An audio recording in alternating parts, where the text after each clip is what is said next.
Remedy बताने से पहले ये 2 लेवल कंप्लीट होने चाहिए। मैंने किसी को बोल दिया कि भाई आपको लाल घोड़े लाके साउथ ईस्ट में रखने हैं, आपको कैश है, पैसा बढ़ जाएगा। पैसा बढ़ जाएगा, नो डाउट, क्योंकि इनका काम क्या है, एनर्जी को फ्लो देना। अगर घोड़े को दौड़ने के लिए नीचे पक्की सड़क चाहिए, और पक्की सड़क का मतलब है घर के अंदर बेसिक बैलेंसिंग होनी चाहिए, एस्ट्रो वास्तु होना चाहिए।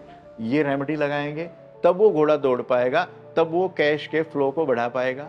अब घोड़े के दौड़ने के लिए पाथ तो बनाया नहीं, घोड़े रख दिया, वो खुद स्टक हो जाएगा। किसको स्टक कर देगा? पेमेंट को भी। वो जो फ्लो बढ़ाने वाला था वो खुद बेचारा मिट्टी में पैर मार रहा है, वो दौड़ ही नहीं पा रहा, तो पेमेंट कहां से दौड़ा देगा? तो इसलिए जब तक बेसिक बैलेंसिंग ना हो, किसी भी सिंबल के रेमेडियल पार्ट पे ना जाएं। अपन समाधान बेचते हैं भाई जी, सामान नहीं बेचते। सामान बेचने का काम नहीं, सामान बेचने वाला सामान बेचे, अपन समाधान बेचने हैं, समाधान बेचेंगे। इसलिए जब तक बेसिक बैलेंसिंग नहीं होती, लोग योगदान में भी आते हैं मेरे पास कि सर वो रेमेडी बता देते। मैं कहा पहले जो दिया है ना इसको कर, होगा तो इन 2 पार्ट में कुछ घटित हो जाएगा, नहीं होगा हाथी लगा ले, शेर लगा ले, इंद्र लगा ले, सूर्य लगा ले, कुछ नहीं होना। मैं केस स्टडी आपको डाल देता हूँ। मेरे एक जानकार हैं, जानकार भी बाद में हुए। मैं और मेरे एक मित्र हैं, सुबह सुबह का समय था, मेरे को अपनी ही पत्री के अनुसार 2 हिट को ब्रेक करना था। तो मैंने सोचा मैं यार 2 गमले ले लेता हूँ, इसमें छोटे छोटे पोट लगा दूंगा अलग अलग कलर्स के लिए।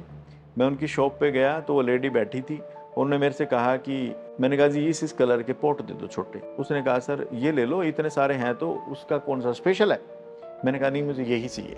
उसने मेरे से पूछ लिया कि सर किसी वास्तु वाले ने बताया है? तो मैं एक बार तो वकील साहब की तरफ देखूं, एक बार मैं अपनी तरफ देखूं। मैं ये तो अब लोअर टी शर्ट में आप हो, प्रोफेशनल तौर पे एक ड्रेसिंग सेंस है हर आदमी की, लेकिन सबकी अपनी अपनी पर्सनल लाइफ भी है। और मैं तो वैसे भी गांव से हूँ, ये प्रोफेशनल लाइफ के अकॉर्डिंग ये कपड़े तो अब पहनने शुरू किए हैं, क्योंकि हम तो सिर्फ खुले में रहे भाई साहब। तो मैंने कहा हाँ जी, तो सर कौन है मेरे को भी बता दो। मैं कहा जी, वकील साहब ने कहा भाई साहब क्यों मजाक करो, बता दो ना उसको। उन्होंने उसको बता दिया कि खुद ही वास्तु देखते हैं और ये इनका नाम है। तो फिर उसने कहा कि मैंने आपके बैनर्स लगे देखे हैं सिटी में, आप वही हैं? मैं कहा जी वही हूँ। उसने कहा सर प्लीज़ देख दो एक बार। तो बेटे उन पे मैं जैसे ही कंपास लेके देखा, मैंने जो जो चीज़ें समझ में आई मैंने बता दिया, और मैंने उनको बोल दिया कि आप इनका नक्शा मेरे को व्हाट्सअप कर देना, पत्रियाँ डाल देना सभी की, जो मुझे दिखेगा मैं इस पर कर दूंगा। बस वो नक्शे डाल दी, ग्रिड हो गई, बार चार्ट बने, पत्रियाँ निकली।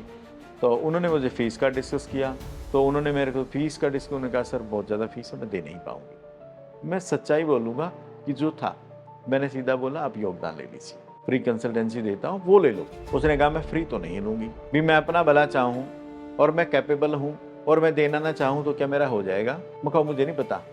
अपने को एक बात पता है कि जो तेरे पास चल के आ गया उसको खाली नहीं भेजना, क्योंकि देने के लिए ईश्वर ने पैदा किया है, तो देंगे। और दे क्या रहे हैं? नक्शे पे 4 लाइन ही तो खींच रहे हैं। अगर वो लाइन 4 लाइन खींचने से किसी का उद्धार हो सकता है तो 100 बार खींचूंगा, क्योंकि वो ताकत दे रहा है और मुझे खुशी मिलती है। तो बस ऐसे ही हो गया। उसके बाद फीस के लिए से बताई तो उन्होंने कोई बात नहीं की, यही बात हो गई। एक दिन ऐसे ही उसका फ़ोन आया कि सर वो बेटे का आईलेट था और वो क्लियर नहीं हो पा रहा है, बड़ी समस्या हो गई है और इसका जिद है कि मैं जाऊंगा। ऐसे ही मैंने बोल दिया कि आप ये डॉक्यूमेंट उठा के यहाँ रख देना और जिस कंट्री में जाना चाहता है उसका फ्लैग यहाँ लगा देना। वो डॉक्यूमेंट रखे थे, फ्लैग वहाँ लगा था। 1 हफ्ते के बाद उनका फ़ोन आता है कि सर बेटे का आईलेट क्लियर हो गया, वो मई में जाएगा। मैंने ज़मीन को चुचकारा कि भूदेवी तू कुछ करती है, भी मैंने जो बोला वो तूने सार्थक कर दिया, तो इसलिए मैं थैंक यू तो तेरे को ही बोलूँगा ना। तो उसके बाद फिर ऐसे ही उनका फ़ोन आया 1-2 महीने बाद कि सर एक प्रॉब्लम हो गई। मैं कहा जी क्या हुआ? कि प्रॉब्लम ये हो गई कि हमारे पास ज़मीन भी, घर भी, सारी चीज़ें हैं, लेकिन ना लोन नहीं हो पा रहा। हमारी तो लिमिट वगैरह भी काफ़ी बैंक से अच्छे ताल्लुकात हैं। प्रॉब्लम क्या है? कि प्रॉब्लम ये है कि अंतकाल होना है और अंतकाल के लिए डॉक्टर वो जो पटवारी लोग हैं वो हड़ताल पे हैं। 1 महीने भी चल सकती है, 15 दिन भी चल सकती है, तब तक ये बेटा लेट हो जाएगा, पैसे कहाँ से लाएंगे? मैंने कहा जी कौन से बैंक से कराना चाह रहे हैं? अगर जी हम चाह रहे हैं कि इन बैंकों से। मैं कहा इन के लोगो यहाँ लगा दें। उन्होंने वहाँ वो लोगो लगाए। आज लोगो लगाया, सुबह शाम को बैंक से फ़ोन आ गया था कि मैडम लोन हो जाएगा, पैसे आप आ जाइए। उसका उसी दिन फ़ोन आया सर ऐसा हुआ है। फिर ये यहाँ से जाकर फिर नक्शा भी मंगा लिया, पत्री भी मंगा ली। वो मेरे लिए केस स्टडी है। मैंने आपको एक बात बोली, जब तक स्वयं अनुभव नहीं कर पाओगे दूसरे को अनुभव नहीं करा पाओगे। मेरे लिए तो मेरा अनुभव है कि मैंने कौन सी दिशा में कौन से कागज रखे, कौन सा फ्लैग लगाया, कौन सा लोगो है वो किस दिशा में लगा दिया। क्या सबकी पत्री में ऐसे ही लगा दूं, सबको घटित हो जाएगा?